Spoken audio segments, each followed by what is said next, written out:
Welcome to This Week in Real Estate with Jonathan Harmon and Bryan Nale, your local experts on all things real estate in Middle Tennessee. Listen in as they discuss the current state of the market, the latest trends, and have a little fun while doing it.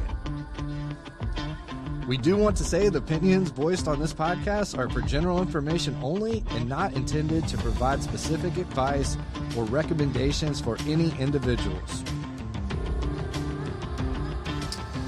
All right, y'all, welcome back to another week of This Week in Real Estate with Jonathan Harmon and Bryan Nale. Two guys, one wild market, and a whole lot of coffee and conversation about what's happening in real estate this week. Any extra? He's probably got one of those nasty energy shot things that he puts under his tongue or whatever. Yeah. Have you had one of those from him yet? They're horrible. Yeah. But they work. They do. Man, I can smell color when I eat one of those things. Tell you what. So, hey, what's going on, dude? Y'all are back. We're back. I won't see if it's still there. Yeah. Yeah, sunburn. A little bit. I was just just in case anybody was wondering why he was doing that. Mr. Harmon spent the week in Mexico last year. I did. I have been to Mexico, but only a border city, and we used to live in South Texas. And where we went was not the same as that border city, for sure. So we were about an hour or so out, like south out of Cancun, on the Gulf of Mexico. There. Getting political. Bless my heart. But anyways, it was a blast, and it was an all-inclusive. And I've never been to an all. You didn't get sunburnt leaf peeping, did you? I'm still pasty. I've never been to an all-inclusive like that. They're great, man. Dude, I left my wallet in the safe in the room, and we just did. Like, we just ate and drank. We just did our thing. And carried on. It was fantastic. It's a great way to travel. Great. And we took 2 of our 4 kids. The other 2 were otherwise occupied. And the youngest, his mind was blown. Like, he's a pretty not needy kid, right? Yeah. Like, he's very aware of everybody else around him and doesn't try to, like, suck up resources. You know what I mean? Yeah. And so he was like, wait, I can have another 7-Up? Yeah. And I'm like, yeah, dude. And he's like, because they stock our room. Yeah. And he's like, well, what happens if we run out of them? And I said, well, we call up to the front and they'll bring us more. And he was like, what? Are you sure? I'm like, yes, I'm sure. That's what we paid for. Yeah. Yeah. It was hilarious. Yeah. It was hilarious. That's great. That was his mark of luxury, another 7-Up. Yeah. Well, we took a fall break from our kids. Nice. And went to Vermont, New Hampshire, Maine. Ended up in Boston.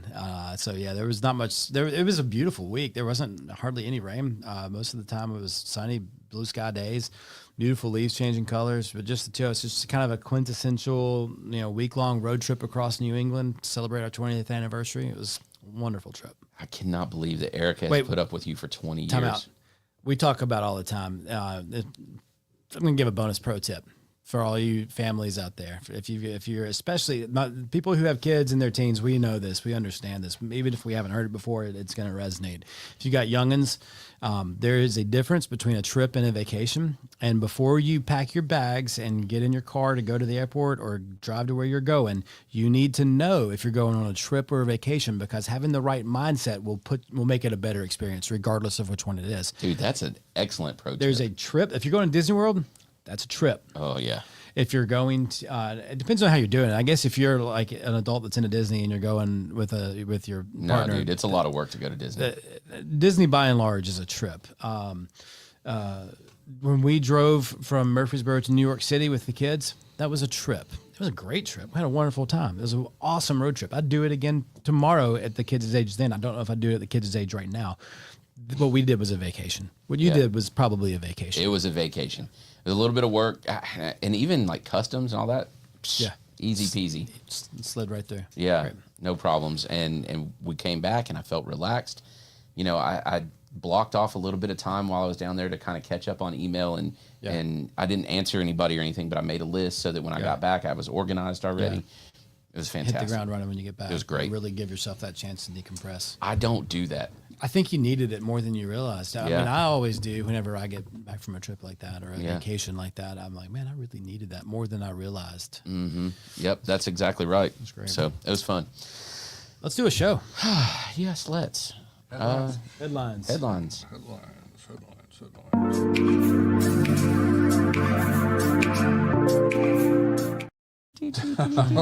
could probably do that. Yeah. That's a good idea. All right, y'all are back. Cool. So we can have kind of consolidated headlines and market movers. I think this is probably more of a market mover conversation, but something has what I'm hearing and what I think the market is kind of sensing is rates are moving lower. And if rates do move, we're already seeing FHAs that start with a 5, right?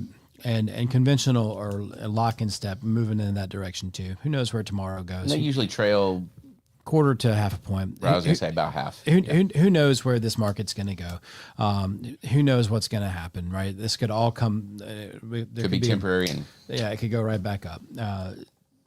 But if we keep moving this direction and we get into a situation where rates are consistently in the 5s, there's a lot of belief that we will transition out of a buyer's market and into best case scenario for buyers, a neutral market, but likely maybe even a seller's market at that point because of just the pent up demand there is from people who have that lock in effect. Because it's one thing to go from a rate where you're unhappy in the home, but it starts with a 3, and go to another home with a rate that starts with a 7 or even a 6. Or even a 5. But to go from a 3 to a 5 is a lot more approachable, especially when you've been pent up for a couple of years. Sure. And you've been. But it's still potentially doubling your rate or close, right? 75% or 66%. I don't know if you're 3.6, 3.5, and you're going to 5.5. That's doable. If you've had another kid, you're busting at the seams. You have wants or needs. I think you might even start to see some people who are moving for the wants and not necessarily for the needs in that situation. What this would tell us is that there would be the market would shift. That's what we're thinking will probably happen. So one thing that's interesting to me is that we have not really tested the concept of the fallout of the NAR lawsuit. The NAR lawsuit. That's a great way to say it. Thank you. We haven't really tested the fallout of the NAR lawsuit in a seller's market. And that could be really impactful. So this is kind of the peak time, I think, for first-time home buyers to get into the market and try to find something, because we can always refinance you if rates go lower. But if rates do go into the 5s, let's say the mid-5s or even the low 5s, I don't know that there's many forecasts right now calling for the low 5s, but if that were to happen, it would be a lot easier for us to refinance you than it would be for us to help you to get you into a home. If sellers are not paying as much in buyer's agent compensation, they're not giving closing cost concessions, they're not willing to negotiate on purchase price. Yeah. This is a fascinating thought. I know you had an email this week that kind of leaned into this. Well, it really leaned into the concept of agent compensation, and one of the interesting things that kind of occurred to me is, tell me one other profession in the last 50 years that a private profession, not talking about public sector, right? Right. That the compensation of the individual has been so heavily debated and scrutinized. Yeah. There isn't one. I mean, think about that. Yeah. And so lawyers would make jokes about. Yeah, but here's the thing. No one tells a lawyer you have to bill at $100 an hour or, $500 an hour. You know what I'm saying? Yeah. And or you have to publish your rates, or you have to, nobody says that. Right. Nobody tells a financial advisor, you can't charge more than this amount. They publish things. There's some scrutiny on that, but it's not lawsuit and debated in the public forum. Well, it's more edict from the Consumer Finance Protection Bureau. But even that, For there's financial so many advisors. different models. Yeah. And, you know, some people charge a commission on every transaction. Some people charge a flat fee. Some people charge, you know what I'm saying? I'd love for some of my our financial advisors to chime in on that. Because It is not a public lawsuit that happened. no, it's not a public lawsuit that happened, but there was a big shift 3 or 4 years ago towards a percentage-based model. And I think by and large, all financial advisors are on that plan, on that program now. Which coincidentally made it very difficult for people to get started in investing, because that made it very hard for financial advisors to be able to work with clients who were just trying to start their investing. Well, livelihood, I know of at least 3 different models that FAs use to be compensated, and so knowing that. The point being, there's not been lawsuits about compensation where the end result is it is dictated how you are compensated and how you disclose that compensation. And where I'm going with that is that compensation is, when the general consumer thinks about compensation to a real estate agent, what they think about is what they see on their closing statement, right? And what is not public sector knowledge, and what is not published, and what has not been discussed in lawsuits and everything else, is how that number gets carved all down the line, right? And so the debate and the public portion of all of that is not really representative of the truth. If that makes sense. Yeah. So, I get it. If you're sitting and especially if you've hired the wrong real estate agent and you're sitting at your closing and you see a big fat number there and you're like, all they did was open a door and fill in some blanks. What'd you do? Right. And they're getting that. Yeah. Totally get why somebody's like, pump the brakes here, Scooter. But that's not, as Paul Harvey would say, that's not the rest of the story. There's a whole lot more to the story. And so that's what my email was about. Now, what's interesting is that part of what has happened is now the public debatability and the public negotiability, if you will, specifically of buyer agent compensation, has been it's been in the forefront. And buyer agents are still able to. I mean, I had an offer the other day, and a buyer agent was asking me for what I thought was an absurd amount of compensation. And so part of the counteroffer was to decrease what that person was asking me for co-broker participation. And so, there's power shifts, right? And you're right, as the market levels out, whatever drives that, whether that's an interest rate shift or whatever, as that happens, we're going to see that negotiability happen. I'll tell you where we'll see it a lot is new construction. And we've seen it fluctuate rapidly and wildly in new construction over the last 5 years. Yeah. So in 2020, there were new construction builders. There were national builders. They were barely offering any compensation whatsoever. And this is pre-lawsuit. Yeah. They were basically saying, good luck. Yeah. Your client's going to buy this house anyway. Yeah. Unrepresented or not.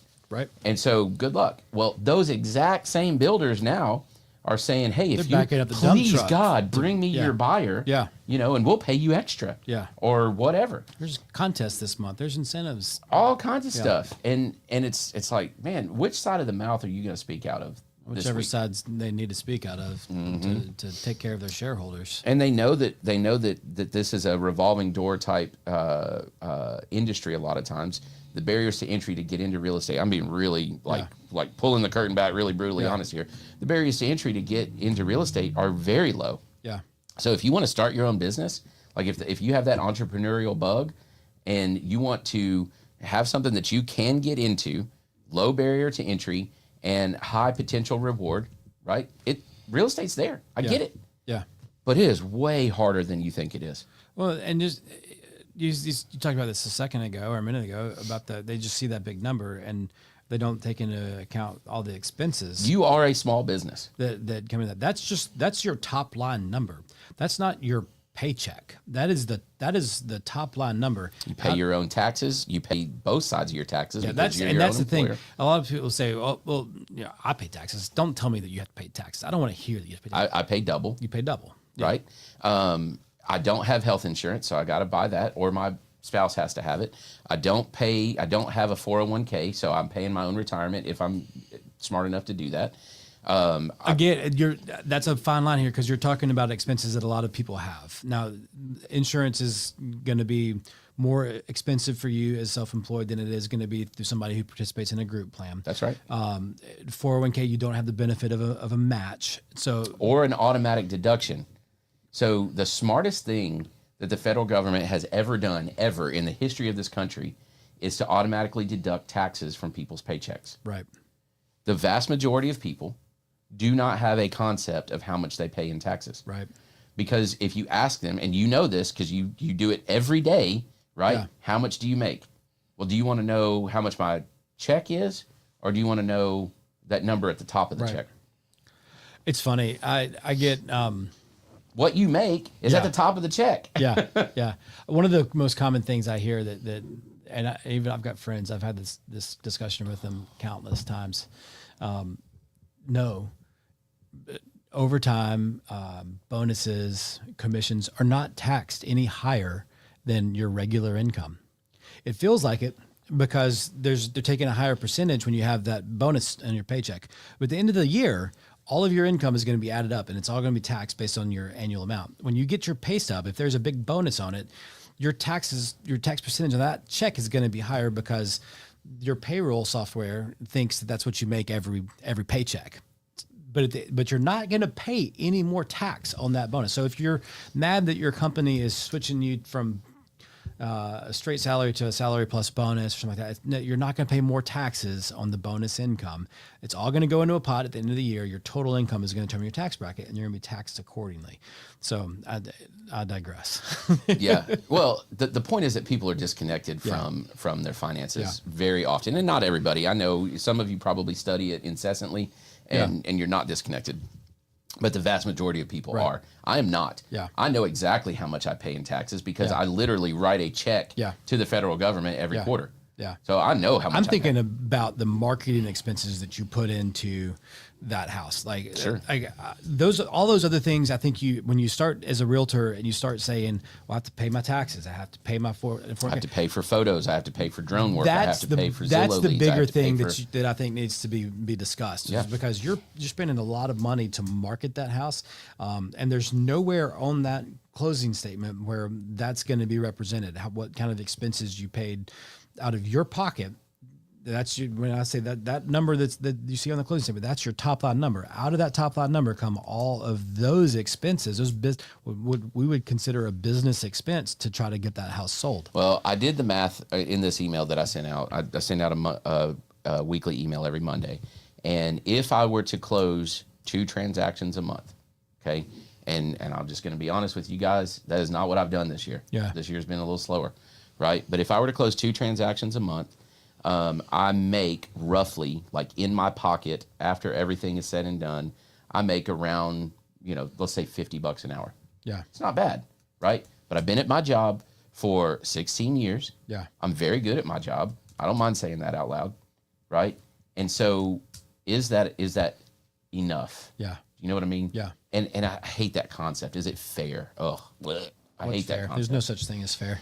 So I guess my point in all of that is, as we start to debate agent compensation, those of you that are on that buying side, and as we see the market kind of level or flip even, right, think about what is that good agent, right? Let's make sure that we're very clear here, right? Not every agent is created equal, and not every agent is worth the same, right? Neither are attorneys, neither are doctors, neither are roofers, nobody...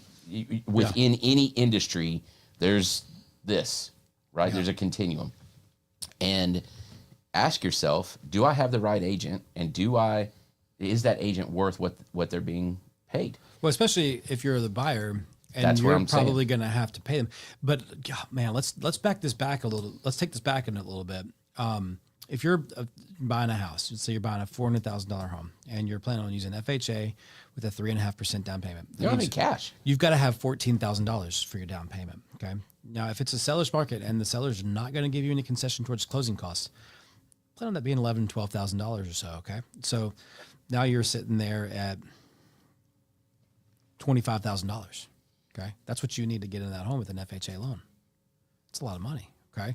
Now, if the sellers are like, no, we're not going to pay your agent anything, and your buyer's agent saying, well, we have an agreement for me to be compensated 3% because I've spent 3 months on my Saturdays driving you to look at 12 different listings every weekend, and the gas and everything. I expect to be compensated at 3%. Well, 3% of $400,000 is $12,000. You're $37,000 into this now. You can get some down payment assistance with THGA. It's going to help take care of that down payment, but it ain't going to cover all this other stuff. Not to mention the repercussion of if we do flip all the way to a seller's market, you might be competing against another offer, and now you're a THGA and they're a 10% down conventional. Yeah, there's a right or wrong, does not matter. There's a perceived difference in the ability of someone to complete a transaction THGA versus 10% down conventional. I just would implore all of the folks that are listening, if you've got someone who is in your family that wants to be a homeowner, now is the time to go. Yeah. Now is the time to do this because this market could look completely different. I mean, I've even heard of situations where realtors might say, you know what, like part of our buyer's agency compensation is that I'm going to show you 10 houses. After that, I'm going to charge you for every house we go look at. Mm-hmm. Well, and here's the reality, guys, and this is one of the parts in that email, is that I do not get paid unless we complete a transaction. So true. And so part of my job sometimes is to tell you not to complete a transaction. Yeah. So part of my job, and I do it often. often. Responsibility, right? I do it often is to literally like remove my ability to be paid. Yeah. You know what I mean? Yeah. So there's an incentive for me to get you across the finish line. And sometimes that's contradictory with my fiduciary responsibility. Yeah. And I'm going to do my fiduciary more than I'm going to do my responsibility to my own family. Yeah. And so what happens sometimes, and I had this happen recently, is you spend hours and you pour knowledge and you pour wisdom. There is a difference in knowledge and wisdom, by the way, into someone only for them to turn around and use someone else. And so you never get paid. So essentially I donated several hours worth of my time to a potential listing, and then they use somebody else. Yeah. Now, am I mad at them? It's part of the business, right? And I think it's critical to also think about this. When you engage an expert, there's a how do I go about saying this? There's a vast difference in asking me a question about, what you should do in a particular situation, and you sitting down and Googling it, okay, or asking AI of some sort, right? What I have accumulated over 16 years, and at this point around 850 transactions, about 700 that I've done myself, and I guess, gosh, we're probably pushing 1,000 then. About 700 that I've done myself, and probably close to 1,000 that I've been involved in, right, as a broker or whatever. Yeah. Okay. When you engage me and you ask me a question and I can give you an answer right away, it's because of 16 years of experience. And so when you ask someone else that's 2 years in the business, right, even if they've done great and they've done 50 transactions a year for the last 2 years, there's a difference in the answers you're going to get. There's a difference in the seasoning that has happened in order to give you that answer. Sage versus new. And that's wisdom versus knowledge. Yeah. Right. And there's also a difference in, can you build the shelving unit yourself? Yes. Or can you engage a carpenter to do it? Right. A real carpenter can come in and build that shelving unit in 3 hours. Does that mean that they're only worth 3 hours? No, because what they brought in was however many years worth of time they've done it, all the tools that they've purchased, you bought all of that history. It's a great analogy. In addition, instead of you going out and buying all the tools or renting the tools, I mean, 7 trips to Lowe's. every time. Yeah. Yeah. Yeah. Been there, done that. Yeah. You know, Haven't it would have we been all? cheaper to hire somebody that's really good at their job. Who knows even how though- many profanities your children heard? Yeah. We call it the green cloud that hangs over the shed. Yeah, exactly. So there's a big difference there, y'all. And it's got a value to it. Yeah. And as we see that, I'm already hearing people undervaluing buyer's agency. And look, it wasn't that long ago in the state of Tennessee that buyer's agency didn't exist. Yeah. And this is part of what that email said as well. Yeah. This was a mid-90s thing Right. that it even existed. And it came into fruition. It came into being because everybody was a listing agent. Yeah. And guess what? Buyers were getting screwed. Well, I'll say this too in defense, and I'm a huge advocate for buyers because who do I work with? I work with buyers. If you're selling and the market shifts to that spot, here's a free pro tip because pro tips coming later in the show. But here's a free pro tip: pay something to a buyer's agent because you want to have an agent that is a professional on the other side of that transaction You want a represented buyer. to help that home buyer get to the finish line because someone's going to freak out about a home inspection. Appraisal's going to come in short. Something's going to happen that's going to cause that transaction to have the potential to come off the rails. That's right. And a strong buyer's agent who's professional that can help it stay on track. And here's the biggest difference, y'all. And this is why desperation breath enters the conversation, all of this.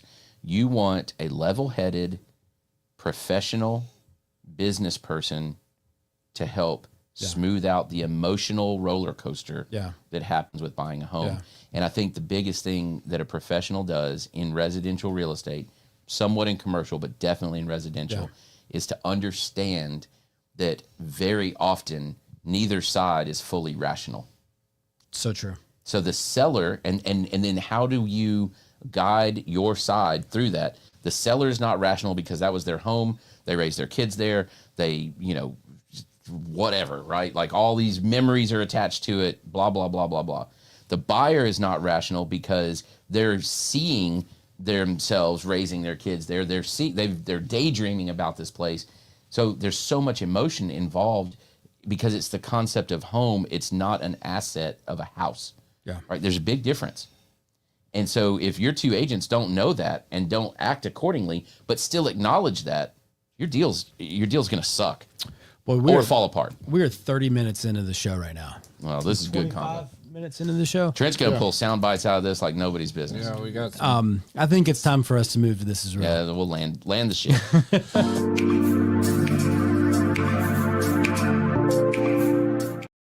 All right. Yeah.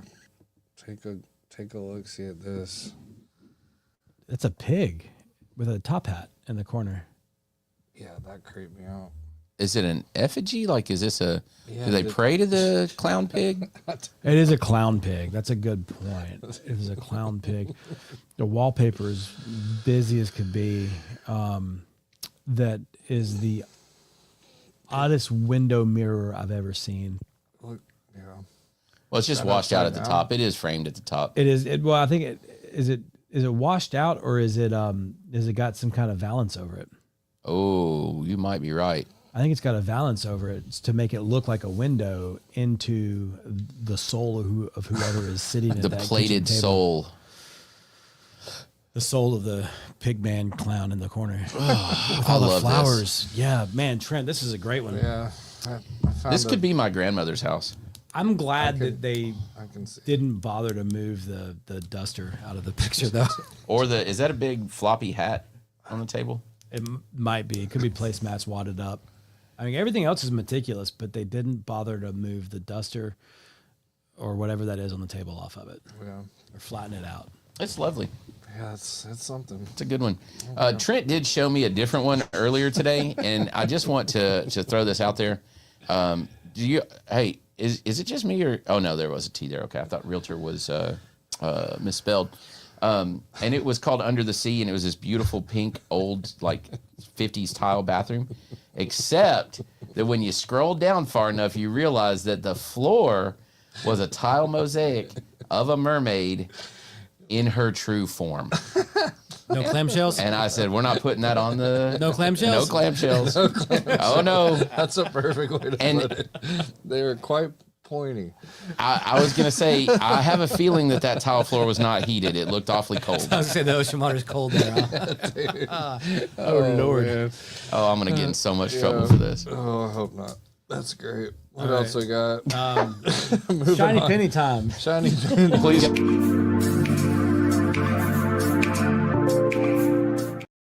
chose to. I sure did. That was your choice. It was my choice. It was. All right. Shiny penny. Besides the mermaid. Was that me? That was you. Yep. What was my shiny penny? I don't know. You talked about it for a minute, but I wasn't listening. I derailed this, dude. Totally derailed. What was your shiny penny? Trent, help us out. What was it? We just talked. Oh, the guy came through for you. Yeah. So this is combo shiny penny and pro tip. Yeah. Okay. So the pro tip part of it is when you're in trouble, if you're stuck in a hole, stop digging. Yeah. Right. That's the old cliche analogy, right? You're stuck in a hole, stop digging. Number one, acknowledge that you're in a hole. Number two, and if somebody throws you a rope, freaking climb out of the hole. Climb out of the hole. Problems don't fix themselves. They do not fix themselves. We had we were going to bed one night. If you know anything about me, is that once my head's on the pillow, the last thing I want to do is get up out of bed. Oh, did you remember to turn the lights on down the hall? Oh, I get up and go down the hall. Turn off the lights. We heard something that sounded like water, a little high-pitched, constant sound. We had just been in our house for 3 or 4 years, and I did not want to get out of bed to tend to this. But not only did I get out of bed, I put on some old blue jeans and some knee pads, and I went into my crawl space, and sure enough, there was a pinhole leak. If I hadn't taken care of it, if I had just hoped that the problem would fix itself, I would have woke up the next morning, probably wouldn't have thought anything else about it. I would have rushed out the house with the kids to go to work. Erica would have driven up to Nashville. That pinhole leak would have shot water into our crawl space for 24 hours. But we were on it. We got the water to the house turned off. No problems. Came out, replaced that section of pipe for $150, $200, and we were problem solved. So take care of problems. That's right. And so along that vein, situation recently where,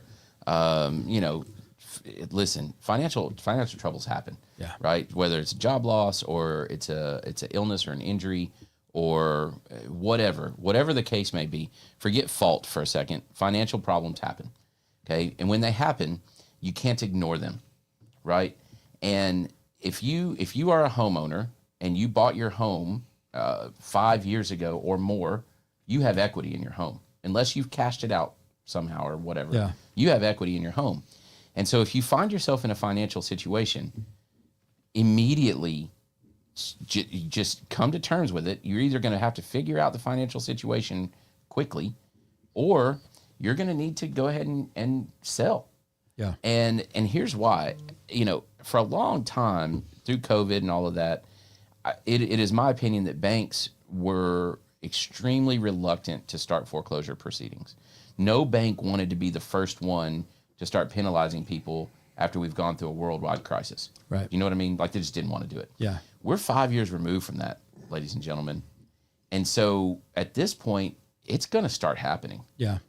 I mean, it just is. Yeah. And the stigma that would go along with that at this point for a bank, the bad PR,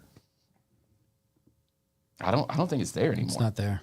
And so the good graces that you might have had 5 years ago, you might still get some of that, but it's not going to stick around.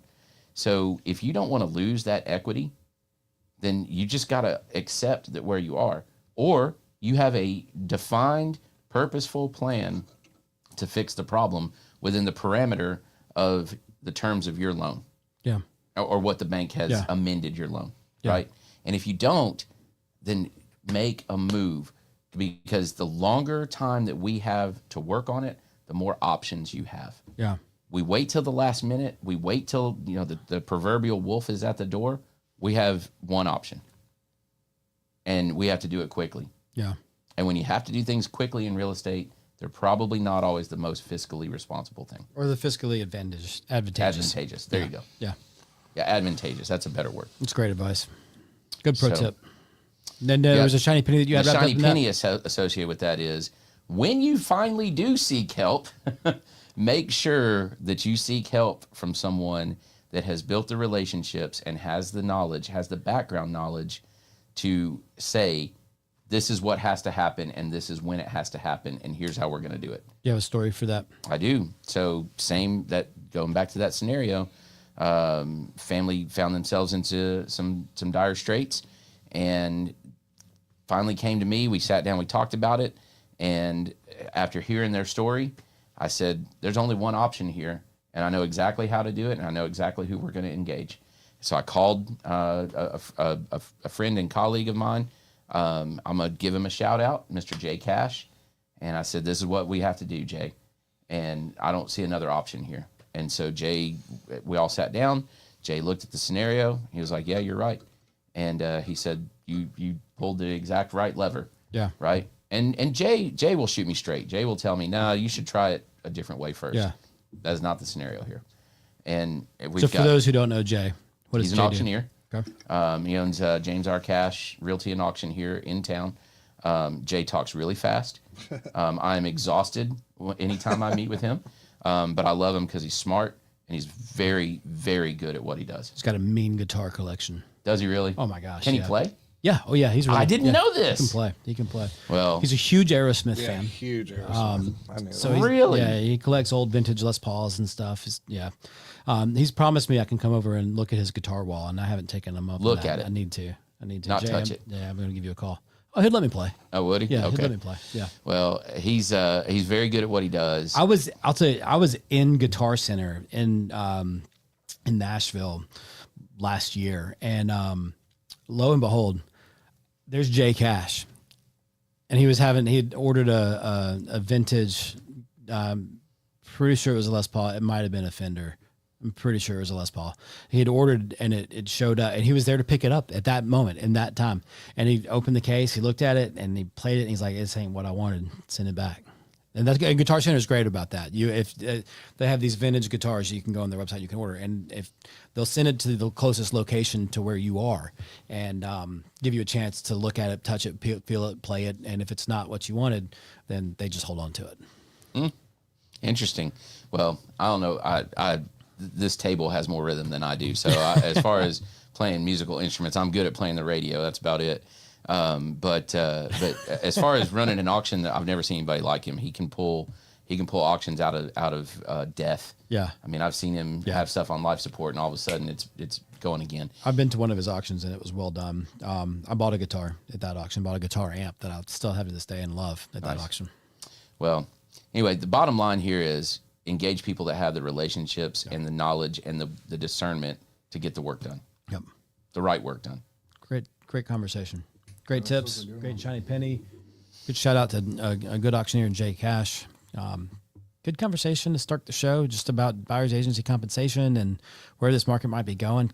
Guys, if it flips to a seller's market, I still think I'm going to caution you with this because here's the thing, and I know we're supposed to be ending. Yeah. But there's not one lever that's going to get pulled that's going to all of a sudden flip a switch on this market. Right. Right.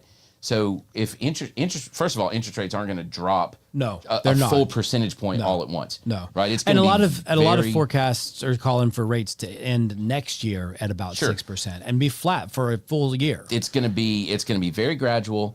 And so any movement into and out of the market, it's also going to be gradual. Yeah.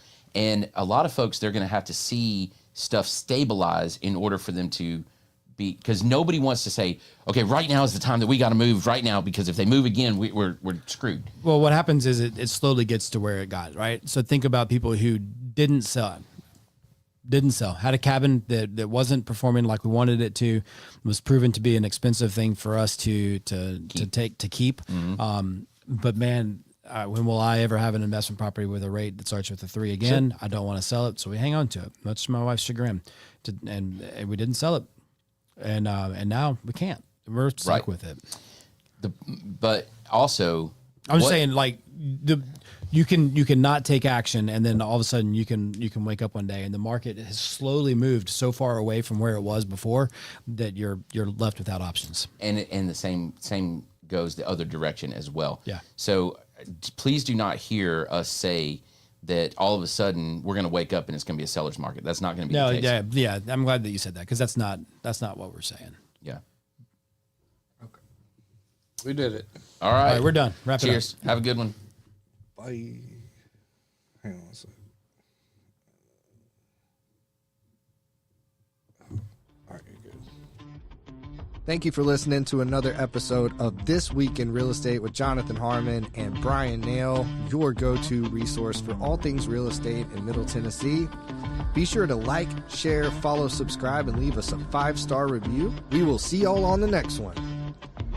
Now for the nitty-gritty. Primis Mortgage Company is a subsidiary of Primis Bank, a member FDIC. Primis Mortgage NMLS number 1894879, BK number 1042893, ML number 1894879. As always, all loans are subject to credit approval and product guidelines. Equal housing lender.